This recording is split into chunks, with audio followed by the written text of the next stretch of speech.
Te invito a dar un viaje a través de la biografía de un hombre, el cual vivió el proceso de metamorfosis. Una transformación completa, increíble, casi como si fuera una película espectacular. Un hombre llamado Saulo perseguía, encarcelaba, arrastraba y mataba a los cristianos. Su transformación a Pablo, llamado el apóstol de Jesucristo. Por las calles de Tarso, una ciudad de Cilicia llena de riqueza y prosperidad. En ese tiempo estaba bajo el dominio del Imperio Romano.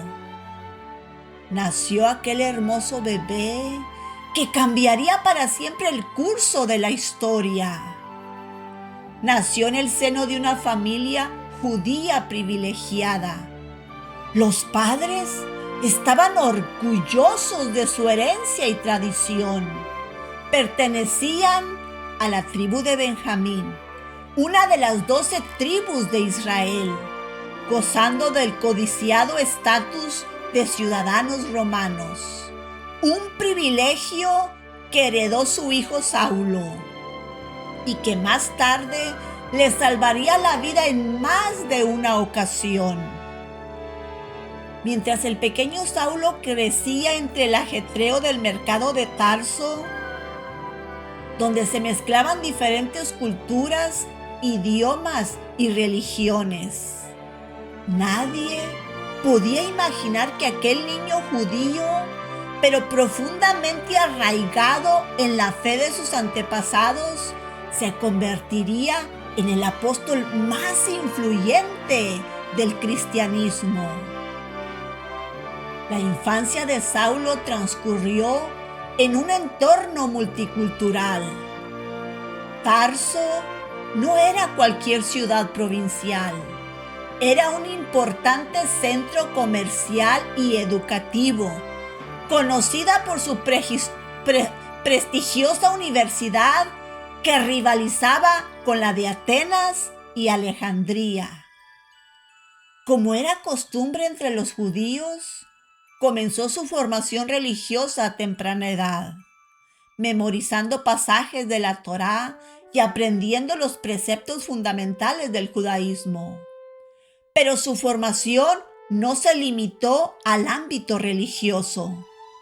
En Tarso, ciudad impregnada de cultura helenística, adquirió un notable conocimiento del pensamiento griego, la retórica y la filosofía, herramientas que más tarde emplearía con maestría para articular y defender la fe cristiana. A la edad de 13 años, siguiendo la tradición, Saulo se convirtió en hijo de la ley, asumiendo la plena responsabilidad religiosa.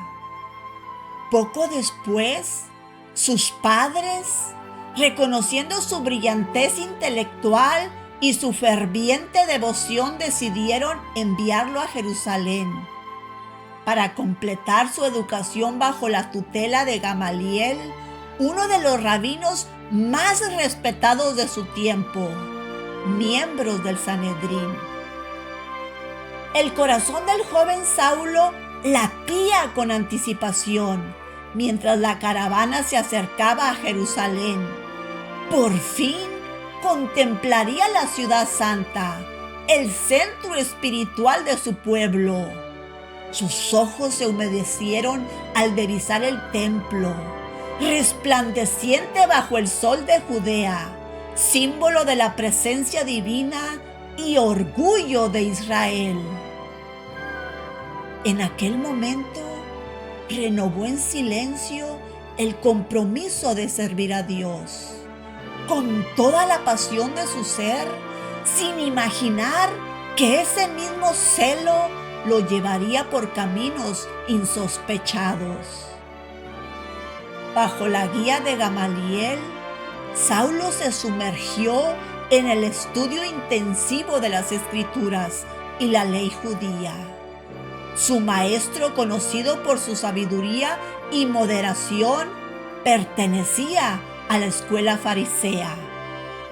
Saulo absorbió estas enseñanzas y adoptó la identidad farisea con convicción, destacándose entre sus compañeros por su inteligencia aguda y su celo religioso. En cuanto a la ley, fariseo.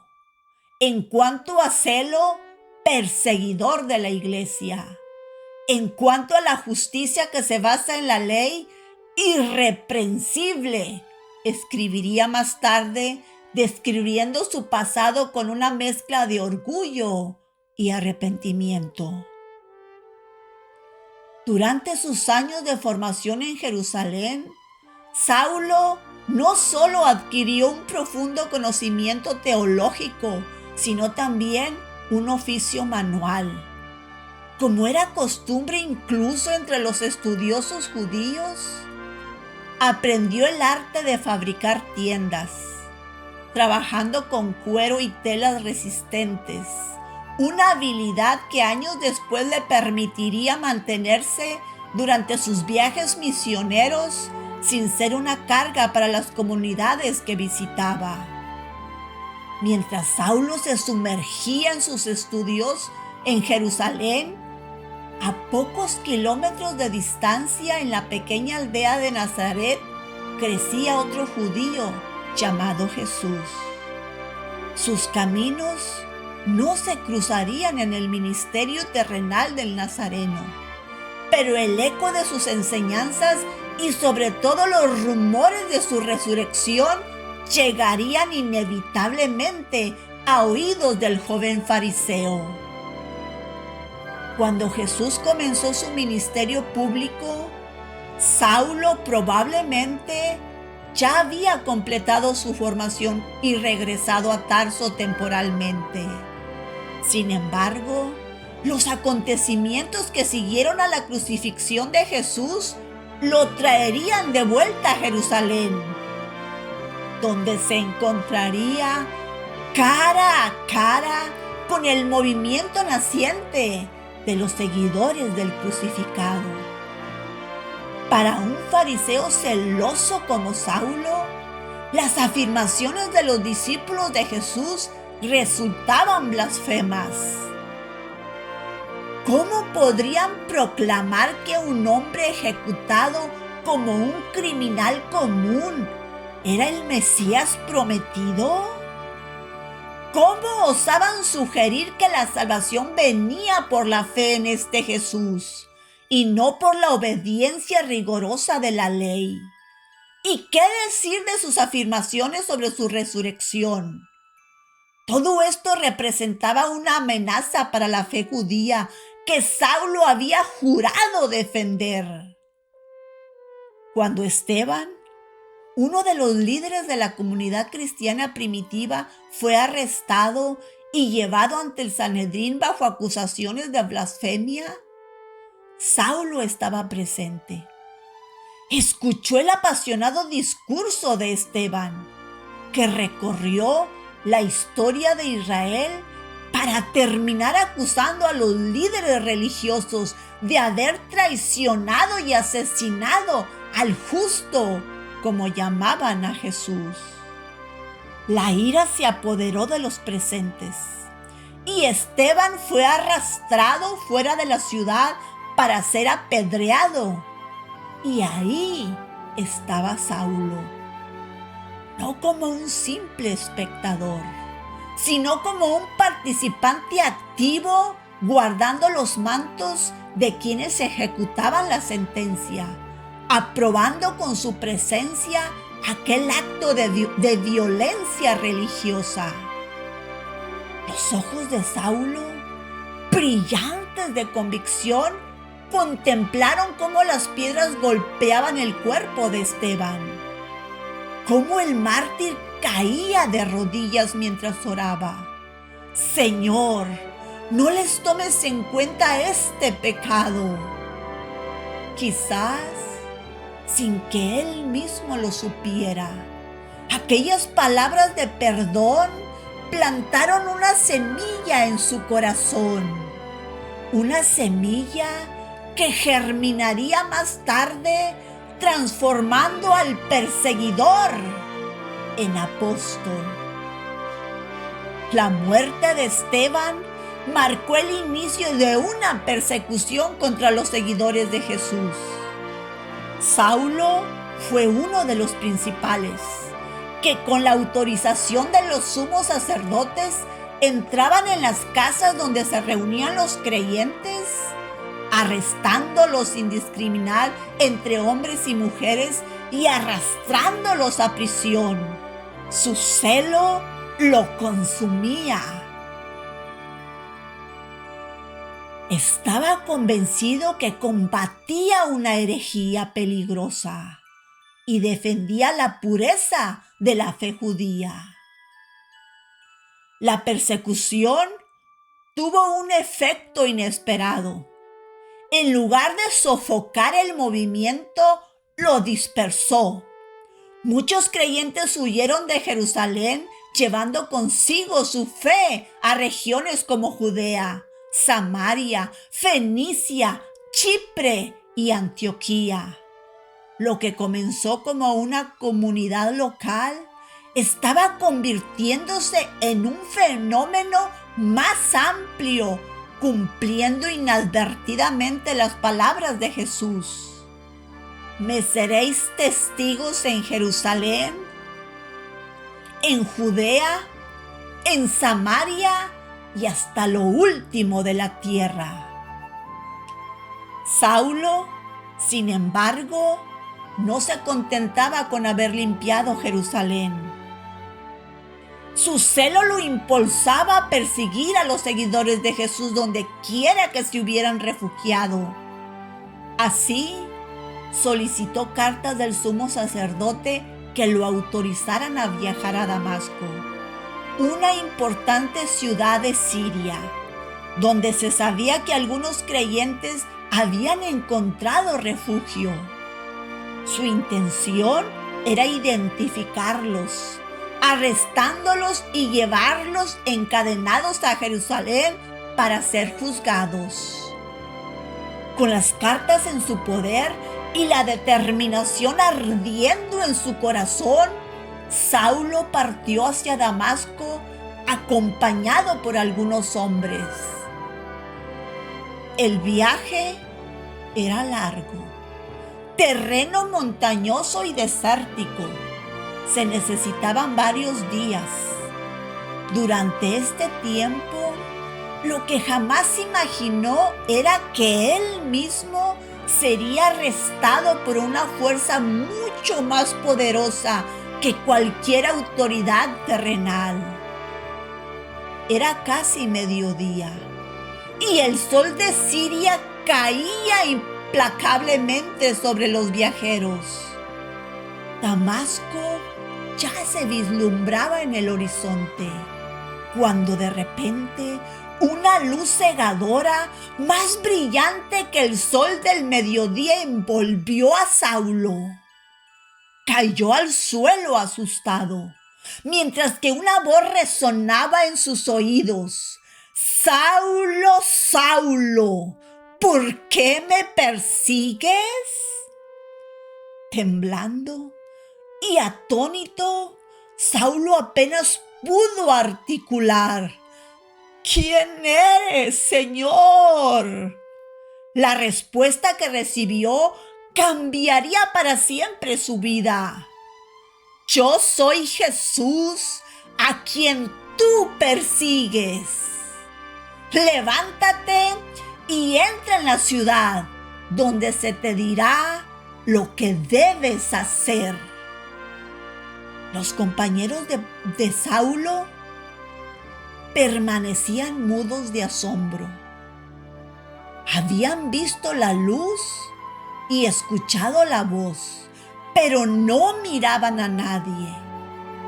Cuando intentaron ayudar a Saulo, descubrieron consternados que había quedado ciego.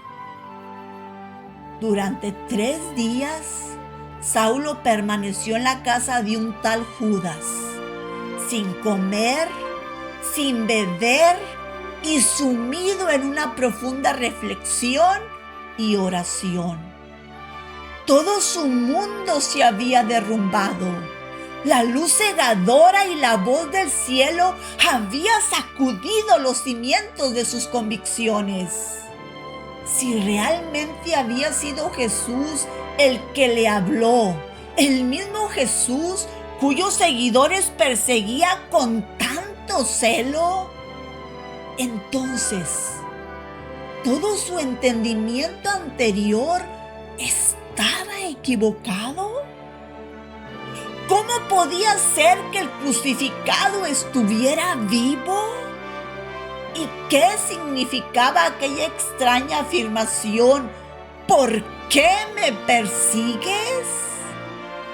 Saulo no perseguía a Jesús, perseguía a sus seguidores, pero ahora comprendía que a los ojos de Jesús atacar a sus discípulos era atacarlo a él mismo. Mientras tanto, Ananías recibía una visión. El Señor le ordenaba visitar a Saulo de Tarso y devolverle la vista.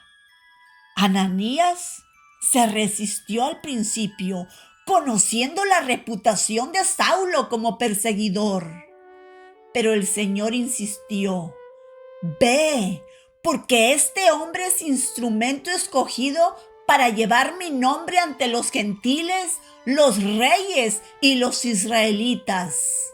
Yo le mostraré cuánto tiene que padecer por mi nombre». Con miedo, pero obediente, Ananías se presentó en la casa donde se alojaba Saulo. Puso sus manos sobre de él y dijo: «Hermano Saulo, el Señor Jesús que se te apareció en el camino me ha enviado para que recobres la vista y seas lleno del Espíritu Santo». Al instante, algo como escamas cayó de los ojos de Saulo y recobró la vista. Sin perder tiempo se levantó, fue bautizado, sellando así su conversión. Luego comió, recuperando las fuerzas. La transformación de Saulo fue radical e inmediata. El perseguidor se convirtió en predicador. Sin pérdida de tiempo, comenzó a proclamar en las sinagogas de Damasco que Jesús era el Hijo de Dios, el Mesías prometido. Quienes lo escuchaban quedaban perplejos. ¿No era este mismo hombre que había venido a arrestar a los creyentes?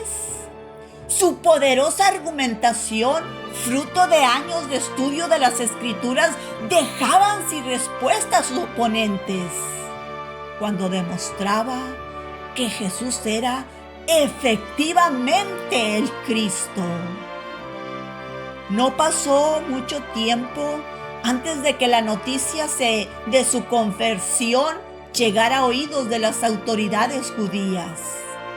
Los mismos que habían apoyado su misión persecutoria ahora veían en él un traidor, alguien que se había pasado al enemigo. Pronto organizaron un complot para asesinarlo. Los conspiradores vigilaban las puertas de la ciudad día y noche para atraparlo cuando intentara salir. Enterados del peligro, los discípulos idearon un plan de fuga, aprovechando la oscuridad de la noche. Llevaron a Saulo hasta un sector de la muralla y metiéndolo en una canasta lo descolgaron hasta el suelo, permitiéndole escapar. Aquel que había llegado a Damasco como perseguidor escapaba como fugitivo, perseguido por aquellos que antes eran sus aliados. Al escapar de Damasco, no se fue a Jerusalén para encontrarse con los apóstoles, como se esperaba. En la carta a los Gálatas revela que viajó a Arabia, donde permaneció un tiempo no especificado, dedicado a la meditación, oración y estudio de las Escrituras a la luz de su encuentro con Cristo. Este periodo de soledad y meditación fue crucial para la formación de su teología. Luego regresó a Damasco, donde continuó su predicación. Durante su nueva vida, ahora como cristiano, predicó el mensaje de salvación a través de Jesús ante judíos, gentiles, reyes y gobiernos. Compartió su poderoso testimonio de fariseo religioso a seguidor de Jesús. Cristianos, como se les llamaron por primera vez en Antioquía. Hizo 3 viajes misioneros, levantó iglesias y fortaleció la vida de los nuevos convertidos en persona y a través de sus cartas escritas.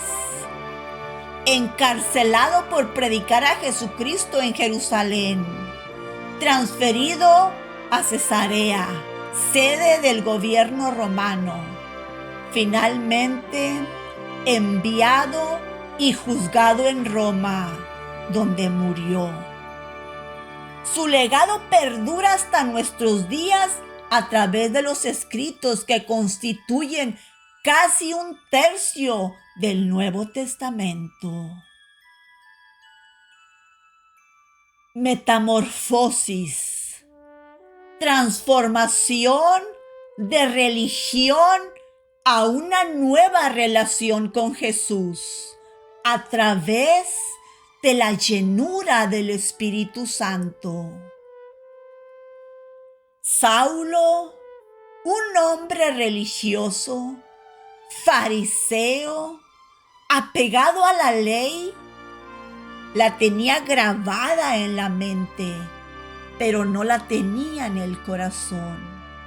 Sabía las Escrituras desde su infancia, pero su conocimiento nubló, lo cegó para no entender el nuevo pacto de salvación que Jesús trajo a este mundo a través de su muerte y resurrección.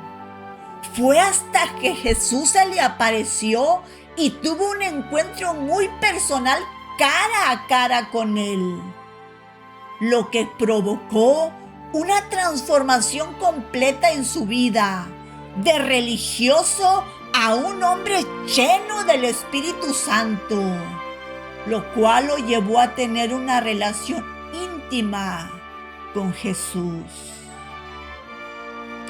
Promesa de Dios para estos tiempos. Derramaré mi espíritu sobre la humanidad entera, y los hijos y las hijas de ustedes profetizarán, los ancianos tendrán sueños y los jóvenes recibirán visiones. Metamorfosis. Una nueva generación transformada bajo el nuevo pacto de amistad, de relación profunda desde el corazón. Una nueva generación sin religión, con una profunda relación en la intimidad con Jesús. Metamorfosis. Una nueva generación llena del Espíritu Santo de Dios, el cual cubrirá la tierra como las aguas cubren la mar.